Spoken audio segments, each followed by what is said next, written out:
ಏನಪ್ಪ ಸೋಮಾರಿ, ನಿನಗೇನು ಕೆಲಸ ಏನೂ ಇಲ್ವಾ? ಅಪ್ಪ ಚೆನ್ನಾಗಿ ದುಡ್ದಿಟ್ಟಿದ್ದಾನೆ ಅಂದ್ಕೊಂಡು ತಿಂದ್ಕೊಂಡು ಆರಾಮಾಗಿ ಇದ್ಬಿಡೋದಾ?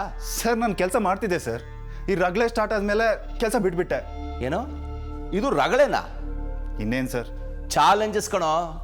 ನೋಡಪ್ಪ, ಮನುಷ್ಯ ಜೀವನದಲ್ಲಿ ಬರೋ ಪ್ರತಿ ಕಷ್ಟಗಳನ್ನು ಚಾಲೆಂಜಸ್ ಅಂತ ತಗೊಂಡಾಗ ಮಾತ್ರ ಗಟ್ಟಿ ಆಗ್ತಾ ಹೋಗೋದು.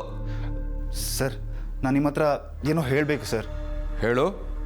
ನೀವು ಒಂಚೂರು ಒಳಗಡೆ ಬಂದರೆ. ಹೌದಾ, ಬರ್ತೀನಿ. ಈ ವಿಷಯ ತುಂಬ ಕಾನ್ಫಿಡೆನ್ಷಿಯಲ್ ಸರ್, ಯಾರ ಹತ್ರನೂ ಹೇಳೋ ಹಾಗಿಲ್ಲ. ನನಗೆ ಕಿವಿಗಳು ಮಾತ್ರ ಇರೋದು, ಬಾಯಿಲ್ಲ ಅಂದ್ಕೊಂಡು ಹೇಳು. ಸರಿ ಸರ್. ಸರ್ ಮೊದಲಿಂದ ಹೇಳ್ತೀನಿ ಸರ್. ಶುರು ಮಾಡಿ. 3 ವರ್ಷಗಳ ಹಿಂದೆ ನಾನು ಮೊದಲನೇ ಸಲ ಅನು ನೋಡಿದೆ.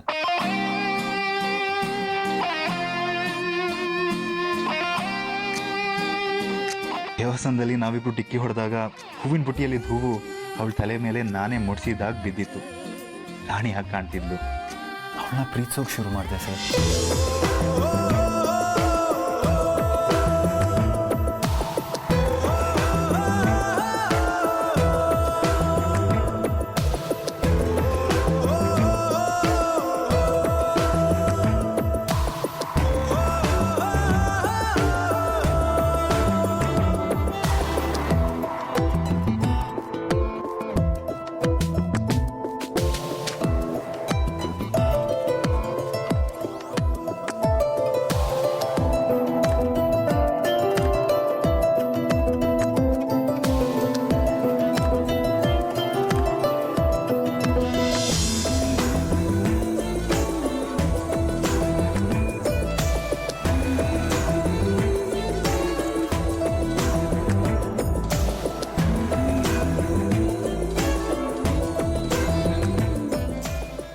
ಮೊದಲನೇ ಬಾರಿಗೆ ನೋಡಿದಾಗಲೇ ಅವಳು ಮನ್ಸು ಗೆದ್ಲು.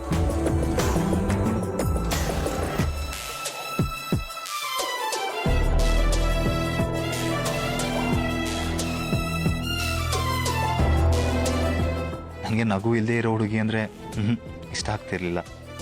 ಸಿಂಧು ಯಾವತ್ತೂ ನಗ್ತಿರ್ಲಿಲ್ಲ, ಆದರೆ ಅನುಮುಖದಲ್ಲಿ ತುಂಬ ನಗು ಇತ್ತು.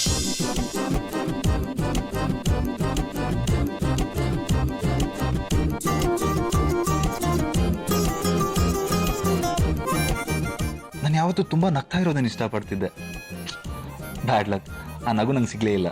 ಇನ್ನೇನಾದರೂ ಸಿಕ್ಕಿದ್ರೆ ಮತ್ತೆ ಅನುವಿನಿಂದಲೇ.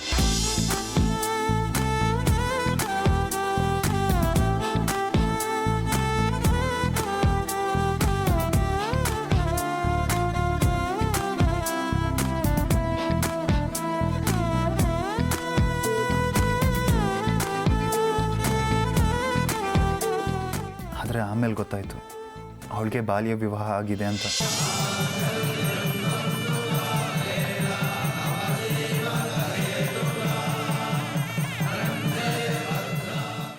ಅವಳಿಗೂ ಅದು ಗೊತ್ತಾಗಿತ್ತು.